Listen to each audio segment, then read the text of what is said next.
بسم اللہ الرحمن الرحیم۔ مہتاب حیدر نئے ایپیسوڈ کے ساتھ آپ کی خدمت میں حاضر ہے، اور آج ایک بڑا ہی دلچسپ واقعہ میں نے آپ کے گوش گزار کرنا ہے۔ ایک طرف یہ دلچسپ واقعہ بھی ہے اور دوسری طرف پاکستان کی کچھ معروضی حالات میں نئی پیدا شدہ صورتحال کی عکاسی بھی ہے۔ لیکن اس کے ساتھ ساتھ میں ایک مکافات عمل کا جو پروسیس ہے اس کے بارے میں بھی بات کروں گا۔ سب سے پہلے میں اس کو ریورس اس میں شروع کرتا ہوں کہ یہ جو مکافات عمل کا پروسیس ہے میں اس سے آغاز کرتا ہوں۔ دیکھیں، 2017-18 کا الیکشن جو تھا وہ مسلم لیگ نون کے لیے ایک سخت قسم کا عمل تھا۔ 2017-18 سے پہلے تک جب 2016 میں پاناما آیا تو اس کے بعد former prime minister Nawaz Sharif کو ڈسپوز آف کرنے کا پروسیس شروع ہوا۔ اس پہ پھر کسی ٹائم دوبارہ تفصیل سے روشنی ڈالیں گے کہ ایک جو پاناما تھا اس کو کس طرح سے استعمال کیا گیا ایک پورا نیریٹو بلڈ کرنے کے لیے۔ لیکن میں اس الیکشنز کے جو واقعات ہیں ان پہ تھوڑی سی گفتگو کرنا چاہتا ہوں۔ دیکھیں، اتنا ننگے طریقے سے، اتنے بے ڈھنگے طریقے سے نواز شریف اور اس کی پارٹی کو ڈسپوز آف کرنے کی کوشش کی گئی کہ مجھے یاد ہے کہ الیکشن سے کچھ عرصہ قبل میں چائنا کے وزٹ میں گیا ہوا تھا، اور جب میں واپس آیا تو میں نے ایک گاؤں کے ایک بندے سے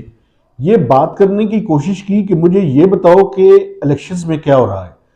اس نے ایک ورڈ یوز کیا، اس نے کہا جی محکمہ زراعت جس طرح سے چاہے گا اس طرح سے ہوگا۔ تو ایک چھوٹے سے گاؤں کا ایک ان پڑھ آدمی اگر ساری کی ساری مووز کو سمجھنے کی اور اس کو پرکھنے کی صلاحیت رکھتا ہے تو اس کا مطلب یہ ہے کہ پاکستان میں لوگوں کو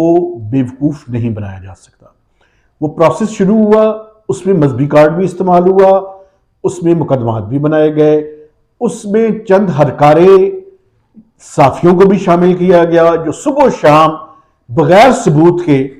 یہ کہتے رہے کہ یہ کرپٹ ہیں، یہ چور ہیں، یہ فلاں ہیں، یہ ڈمکاں ہیں۔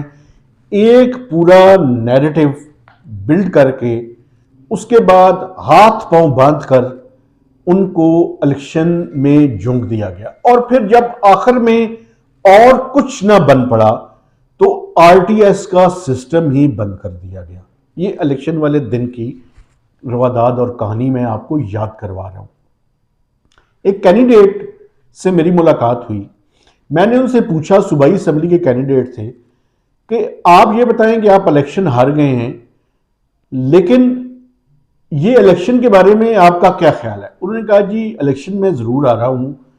لیکن آپ یقین نہیں کر سکتے کہ میں کن مشکلات سے گزر کر یہ الیکشن لڑا ہوں۔ مجھے انٹیلیجنس ایجنسیز کی طرف سے، مجھے انتظامیہ کی طرف سے، مجھے شہر کے جو ان کے بڑے بڑے وڈیرے اور ایجنٹ ہیں ان کی طرف سے ہر طرح کی دھمکیاں تھیں، ہر طرح کے مسائل تھے، ہر طرح سے تھا۔ میں اپنی کانسٹیٹوئنسی میں 20 سے 30% توجہ دے سکا ہوں، 70% توجہ مجھے یہ جو باقی ایشوز تھے ان کو سلجھانے کی طرف لگی رہی ہے۔ تو اس طرح سے ایک 2017-18 کا الیکشن جو ہے وہ ہوا تھا۔ اب جو امرجنگ ریئلٹیز ہیں وہ یہ ہیں کہ یہ مکافات عمل اس کو کہیں یا المیہ کہیں یا بدقسمتی کہیں، آج اسی طرح کی صورتحال کا عمران خان صاحب کو سامنا ہے۔ جو بیج انہوں نے اسٹیبلشمنٹ کے ساتھ مل کر نواز شریف اور اس کی پارٹی کو توڑنے اور کمزور کرنے اور الیکشن لڑوانے کے لیے استعمال کیے تھے، آج سارے کا سارا وہی پروسیس لگ یہ رہا ہے کہ ان کے خلاف برسرے پیکار ہے۔ کیسز بن رہے ہیں، مار کٹائی شروع ہو چکی ہے۔ مذہبی کارڈ ابھی استعمال نہیں ہوا لیکن عمران خان صاحب تیار رہے ہیں اس کے لیے بھی۔ ایک مذہبی کارڈ تو استعمال ہوا کہ ایک جنونی نے ان کے اوپر فائرنگ کر دی اور ان کے اوپر الزامات جو ہے وہ اس سے بڑے عجیب و غریب سے لگائے۔ وہ آپ کو پتہ ہے کہ مذہب کی انٹرپریٹیشن جو ہے وہ تو یہاں پہ کوئی بھی کسی ٹائم کوئی بھی کر سکتا ہے، تو وہ پروسیس شروع ہے، اور اس پروسیس کے نتیجے میں ان کی جو آئے دن کی مشکلات ہیں ان میں اضافہ ہے۔ آج بھی ایک کیس میں 3:30 بجے تک جو انہوں نے ایک جج کے خلاف نازیبہ کلمات استعمال کیے تھے، وہ کیس کی ہیئرنگ ہے، اور جج صاحب یہ کہہ رہے ہیں کہ اگر عمران خان صاحب پیش نہ ہوئے تو آج ان کی ضمانت وہ کینسل کر دیں گے۔ یہ ساری چیزیں اس بات کی عکاسی کر رہی ہیں کہ ملک الیکشن کی طرف نہیں بڑھ رہا، ابھی الیکشنز کی طرف چانسز نہیں ہیں۔ لیکن دوسری طرف یہ بھی انڈیکیشنز آنے شروع ہو گئے ہیں کہ پولیٹیکل فرنٹ پہ بھی نئی چیزیں اور نئی پارٹیاں آنے کے چانسز ہیں۔ اگر الٹیمیٹلی تو دیکھیں آپ 6 مہینے، سال، 1.5 سال، 2 سال الیکشنز سے جان چھڑا سکتے ہیں، الٹیمیٹلی تو الیکشنز کی طرف ہی جانا پڑے گا، تو اس پروسیس کا بھی مختلف پارٹیوں کے اندر اس کا بھی آغاز ہے۔ کچھ انڈیکیشن اس طرح کے ہیں کہ کچھ بڑے کلین لوگوں کو تمام پارٹیوں سے اٹھا کر ایک نئی پارٹی بنانے کی تیاریاں جاری ہیں۔ دوسری طرف پی ٹی آئی کے جو ڈسینڈنٹس ہیں، جو پی ٹی آئی کے طرف سے میں سمجھتا ہوں کہ ڈسگرنٹلڈ ایلیمنٹس ہیں، جہانگیر ترین صاحب کی سربراہی میں وہ بھی تیاری کر رہے ہیں کہ وہ ہر کنسٹیچوئنسی سے کم از کم 25 سے 30 نیشنل اسمبلی کی سیٹس سے پی ٹی آئی کے خلاف الیکشن لڑیں گے۔ ساری کی ساری کمپین پی ٹی آئی کے کینڈیڈیٹس کے خلاف ہوگی، تو وہ پروسیس بھی اس پہ عمل درآمد ہے۔ اب یہ ساری چیزیں پائل اپ ہو کر ایک سچویشن پوائنٹ کی طرف بڑھ رہی ہیں، اور وہ سچویشن پوائنٹ پہ جا کر یہ وار آف نروز ہے، اور دیکھنا یہ ہے کہ اس وار آف نروز میں الٹیمیٹلی کون جیتتا ہے۔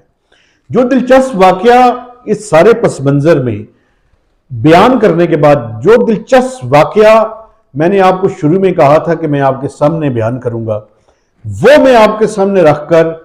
اپنا انالیسس کر کے آپ سے اجازت چاہوں گا۔ جو دلچسپ واقعہ میں نے آغاز میں آپ سے وعدہ کیا تھا کہ میں آپ کے سامنے بیان کروں گا، وہ یہ ہے کہ ایک وفاقی وزیر اسلام آباد میں اپنی منسٹری میں ڈے کیئر سینٹر کا افتتاح کرنے کے لیے تشریف لے کر گئے۔ حالانکہ وہ ڈے کیئر سینٹر پہلے سے اس کام ہو رہا تھا، چونکہ اس وزارت کی جو خواتین تھیں وہ اپنے چھوٹے بچوں کو لے کر اس میں آتی تھی، لیکن چونکہ وفاقی وزیر کو کوئی موقع ایسا نہیں ہے جو وہ ضائع کرے ایک عدد تقریر کرنے کے لیے، وہ تشریف لے گئے تو اس پورے کے پورے ماحول کو نیچرل کرنے کے لیے کچھ بچوں کو بھی وہاں پہ لایا گیا۔ بچے چھوٹے تھے، اور چھوٹے بچے آپ کو پتہ ہے معصوم ہوتے ہیں، تو ان وفاقی وزیر نے اس پہلے سے موجود ڈے کیئر سینٹر کا افتتاح کیا، تو ایک چھوٹے بچے کو انہوں نے اٹھایا اور پوچھا کہ تم بڑے ہو کر کیا بننا چاہتے ہو؟ اس چھوٹے اور معصوم بچے نے جواب دیا، عمران خان۔ تو بچے من کے سچے، تو وفاقی وزیر صاحب کے لیے کافی امبیرسنگ سچویشن کریٹ ہوئی، اور ایک کھلکھلاہٹ جو ہے وہ وہاں پہ دبے لفظوں میں، چونکہ باقی سارے سبارڈینیٹس ارد گرد کھڑے تھے، شاید اس کی کوئی ویڈیو بھی بنی ہو، ویڈیو تو میرے پاس نہیں ہے، لیکن یہ واقعہ جن وفاقی وزیر کے ساتھ ہوا ہے، اگر وہ میری بات سن رہے ہیں اور یقیناً ان تک یہ میری وی لاگ پہنچ جائے گا، تو ارد گرد کھڑے لوگوں نے دبے منہ ادھر ادھر کر کے اس پہ خاصی کھلکھلاہٹ ہوئی۔ تو یہ بچے من کے سچے، ان کی طرف سے وفاقی وزیر اور ان کی حکومت کے لیے ایک میسج بھی ہے کہ آپ ڈیموکریٹ ہیں اگر، تو ڈریں نہیں، الیکشنز کی طرف جائیں، اور اگر ہارتے ہیں تو اس کو بڑی خوش دلی سے قبول کریں، عمران خان صاحب کی سیاست کی طرف نہ بڑھیں، کہ جیت جائیں تو ٹھیک ہے، ہار جائیں تو سازش ہو گئی۔ ڈیموکریٹس وہ ہوتے ہیں جو عوام کی کہی ہوئی بات کو منوان قبول کرتے ہیں، اپنی غلطیوں کی نشاندہی کرتے ہیں، ان کے اندر جا کر دوبارہ اپنا نیریٹو نئے انداز میں پیش کرتے ہیں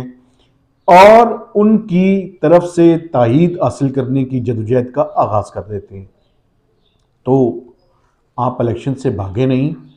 الیکشنز کی طرف جائیں، کانسٹیٹیوشن کی طرف جائیں، اور یہی الٹیمیٹلی پاکستان کے مسائل کا حل بھی ہے۔ ایک آخری بات دیکھیں، یہ تو میں الیکشنز اور کانسٹیٹیوشن کی حمایت کر رہا ہوں، لیکن آپ لیول پلینگ فیلڈ بھی دیں، جتنی پولیٹیکل لیڈرشپ باہر ہے ان سب کو ملک کے اندر آنے کی اجازت دیں، تاکہ کھل کے بات ہو، اور کھل کے بات ہو کہ پھر ایک حکومت ایسی ہو جس کی تائید اور حمایت سر سے وہ الیکشن جیت کر پاکستان کے اندر رہے، اور 5 سال کے لیے پھر ان کو ڈی سٹیبلائز نہ کیا جائے۔ رولز آف دا گیم کو مہربانی کر کے طے کریں، سب کے لیے طے کریں، کچھ ڈوز ہیں تو کچھ ڈونٹس بھی اگر طے کرنے ہیں تو سب کے لیے ہوں۔ یہ نہ ہو کہ کوئی لاڈلا ہو اور کوئی پیارا ہو اور کوئی ناپسندیدہ ہو۔ یہ چیزیں ختم کریں اور لیول پلینگ فیلڈ دیں تاکہ پاکستان میں پولیٹیکل سٹیبلٹی کو انشور کیا جا سکے۔ تو مہتاب حیدر کو